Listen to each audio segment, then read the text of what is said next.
বলছি যে স্যার, যেটা আমরা দেখছি যে তন্ময় দা সিপিএম এর একজন মানে বর্ষীয়ান নেতা, তাকে নিয়ে দেখা যাচ্ছে মানে একটি মহিলার ছবি, তিনি কোথায় ঘুরতে গেছেন, মানে এই বয়সে। এর আগেও আমরা তন্ময়দার বিরুদ্ধে দেখেছিলাম, একজন সাংবাদিক অভিযোগ করেছিলেন এবং সেটা নিয়ে প্রায় 6 মাস তিনি সাসপেন্ড ছিলেন পার্টি থেকে। তো এটা কি হচ্ছে, মানে এই জায়গাটা যদি একটু আপনি বলেন যে আপনার বক্তব্য কি। বাংলায় একটা কথা আছে, যা রটে তা কিছু বটে। ভারতীয় কমিউনিস্ট পার্টি যদি কাউকে সাসপেন্ড করে, এটা তৃণমূল পার্টি না, কংগ্রেস পার্টি না, যে একটা কমরেডকে তৈরি করতে সময় লাগে, প্রোডাক্ট করতে সময় লাগে মিনিমাম 20 বছর। সেই কমরেডকে বহিষ্কার করতে পার্টি বহুত চিন্তা ভাবনা করতে হয়। এটা তৃণমূল পার্টি না, বিজেপি পার্টি না, কংগ্রেস পার্টি না, রেডিমেড কেক পেল আর হ্যাপি বার্থডে করে দিল, মানে তৈরি করা মালকে নিয়ে নিল, তৈরি করা নেতাকে নিয়ে নিল, তৈরি প্রোডাক্ট করলো। মানে সেই মানে কোকিল নিজে তো বাসা বাঁধতে পারে না, কাকের বাসায় ডিম পারে। আর কাক সে মনে করে প্রথমে বাচ্চাটা কালোই হয়, কাক মনে করে তার বাচ্চা, তাকে নিয়ে লালন পালন করে যখন বড় করে, তখন কাক দেখতে পারে এ তো কুহু কুহু করছে, কাকা করছে না, তখন ঠুকর দিতে হবে। ঠিক কংগ্রেস, তোমার বিজেপি, সেকুলার ফ্রন্ট, মানে যত ভারতবর্ষের দল আছে, কমিউনিস্ট পার্টি, সবাই তৈরি করা মাল অর্থাৎ নিয়ে নেয়। কিন্তু ভারতের কমিউনিস্ট পার্টি তৈরি করা মাল নেয় না, ওরা নিজেরা প্রোডাক্ট করে, মানে নিজেরা রুটি তৈরি করে, কেক তৈরি করে না, বাপুজির কেক নিয়ে এসে খায় না, ক্যাথলিনের কেক নিয়ে এসে খায় না, ওরা তৈরি করে, কমরেড তৈরি করে, কমরেড তৈরি করে। কমিউনিস্ট পার্টির এটাই হচ্ছে বৈশিষ্ট্য। তন্ময়কে ছাত্র থেকে যুব, যুব থেকে আজকে বার্ধক্য, তাহলে তৈরি করতে কমিউনিস্ট পার্টির বহু সময় লেগেছে, বহুত মেহনত করতে হয়েছে। অনেকে ভাবলে সেলিম বোধহয় মুসলমান ওই জন্য তাড়িয়ে দিয়েছে, এটা ভেবেছে, এটা এসছিল সমস্ত মিডিয়াতে। কিন্তু কমিউনিস্ট পার্টি এই প্রথম তন্ময়কে ফাঁস তাড়িয়ে দিল তা না, এর আগেও অনেককে তাড়িয়েছে, অনিল বোস থেকে শুরু করে, লক্ষণ সেট থেকে শুরু করে অনেকে। অনিল বোস যে বলেছিল তৃণমূলের জন্য পাছা না কি একটা শব্দ ব্যবহার করেছিল বলে তাকে শাস্তি। সুতরাং তন্ময় বাবুর বিরুদ্ধে একটি সাংবাদিক অভিযোগ করলো কেঁদে কেঁদে, তখন বামপন ওকে শাস্তি, যে আগে ওটা প্রমাণ হোক যে ওটা ভুল, তন্ময় বাবু ঠিক, ততদিন পর্যন্ত শাস্তি। যাই হোক, কেসটা যে কোনো ভাবেই হোক, যে কোনো কারণেই হোক, আর কেসটা ওঠেনি, বা পুলিশকে দিয়ে হোক, ম্যানেজ যে কোনো ভাবে ওটা চাপা হয়ে গেল। অর্থাৎ তন্ময় বাবু গঙ্গা জলে চান করে নিলেন, শুদ্ধ হয়ে গেলেন। কিন্তু কমিউনিস্ট পার্টি ওর প্রতি নজর রাখবে, সাসপেন্ড তুললো কিন্তু নজর রাখ। আজকে দেখা যাচ্ছে যে তন্ময় বাবুর সাথে অনেক মহিলার ঘনিষ্ঠ সম্পর্কের ছবি বাজারে বেরিয়েছে। দেখুন, শ্রমিক ভট্টাচার্য বিজেপি তার মহিলা সংক্রান্ত ছবি বেড়াচ্ছে, অনেকের ছবি বেড়ায়, মদন মিত্রের ছবি ঘুরে বেড়ায়, কল্যাণ ব্যানার্জির মেয়েদের গাল টেপা ছবি বেরোয়, এগুলো সেকুলার দলে হয়, কিন্তু কমিউনিস্ট পার্টিতে এগুলো হয় না, এগুলো হয় না। তাই কমিউনিস্ট পার্টি ওনার প্রতি সাসপেন্স তুল্য নজরে রেখেছে।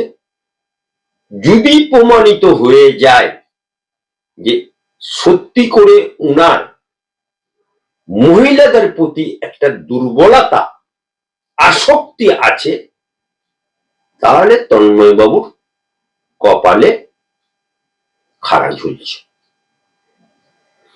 স্যার অন্যদিকে আরেকটা জিনিস বলছি, যেটা হচ্ছে এই কয়েকদিন আগে ভারত বন্ধ ডেকেছিল বাংলা, তো সেই বন্ধে আমরা দেখলাম যে একজন পুলিশ অফিসার একজন বাম নেতাকে রীতিমতো চড় মারছেন।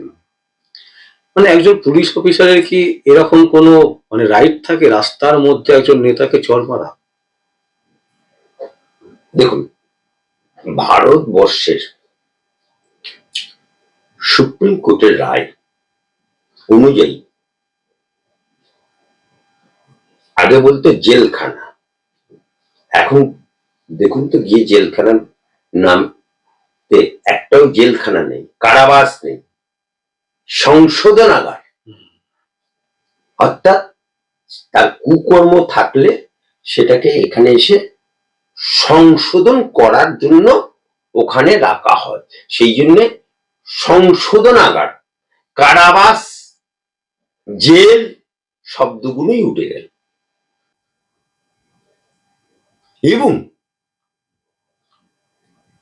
আসামিকেও যে থার্ড ডিগ্রি বলে, সেই থার্ড ডিগ্রি সচরাচর দেওয়া যাবে না। এবং 7 বছর নিচে যদি সাজাপ্রাপ্ত ধারা কারো প্রতি প্রয়োগ থাকে, তাহলে তাকে সরাসরি কোনো পুলিশ বিএনএস এর নতুন আইনের ধারায় গ্রেপ্তার করতে পারবে না। গ্রেপ্তার করার আগে তাকে নোটিশ পাঠাতে হবে। আগে 498 মেয়েরা ফাট করে গিয়ে থানায় করে দিত, আর গাপ করে গিয়ে পুলিশ তার স্বামীকে ধরতো, তার মাকে ধরতো, তার বাপকে ধরতো, তার ননদকে ধরতো, তার দেওরকে ধরতো। এখন কিন্তু 498 কেস করলেও পুলিশ ধরতে পারবে না, নোটিশ করতে হবে, অর্থাৎ নোটিশ রুল জারি করতে হবে।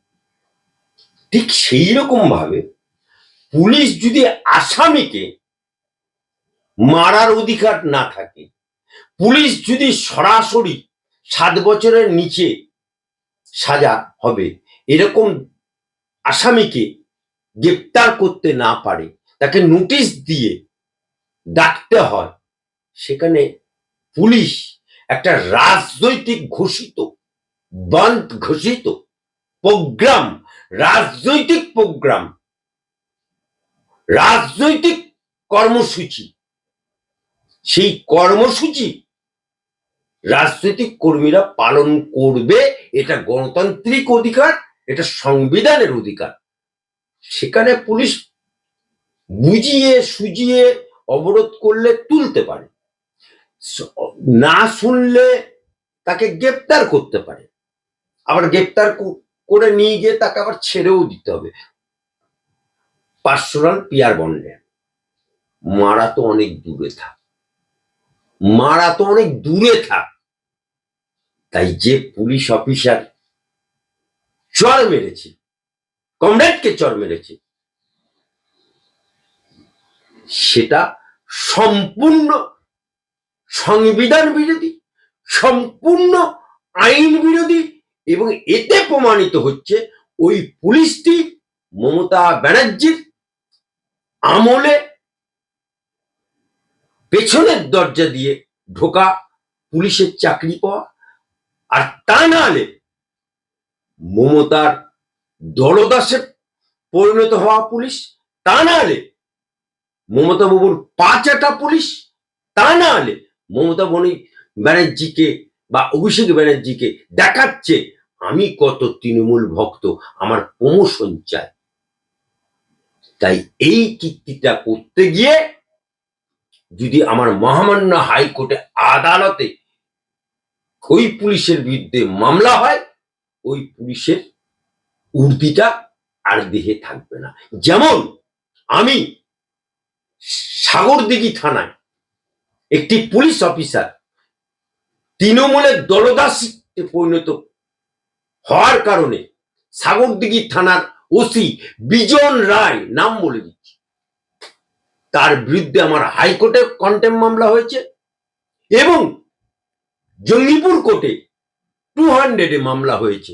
সে এখন আসামি, সে সহ 8 জন আসামি সাগরদিঘি থানার অন্তর্গত ওসি ছিলেন এবং তখন মানে মুসলিম রাষ্ট্রীয় মঞ্চের কর্মকর্তারা এবং দামোসবিল এরিয়া ফিশ প্রোটেকশন গ্রুপের নেতারা যারা রায়তি, তাদেরকে জবরদস্তি তুলে নিয়ে রাতে তুলে নিয়ে গিয়ে বেধড়ক পিটিয়েছিল, বেধড়ক মেরেছিল। তার জন্য 8 জন পুলিশ অফিসার, মেজবাবু সহ, বড়বাবু সহ এবং 6টা সিভিক সহ এখন আসামির কাঠগড়ায় তাদেরকে জঙ্গিপুর কোর্টে দাঁড়াতে হচ্ছে। ওসি বিজন রায় এখন ফেরার।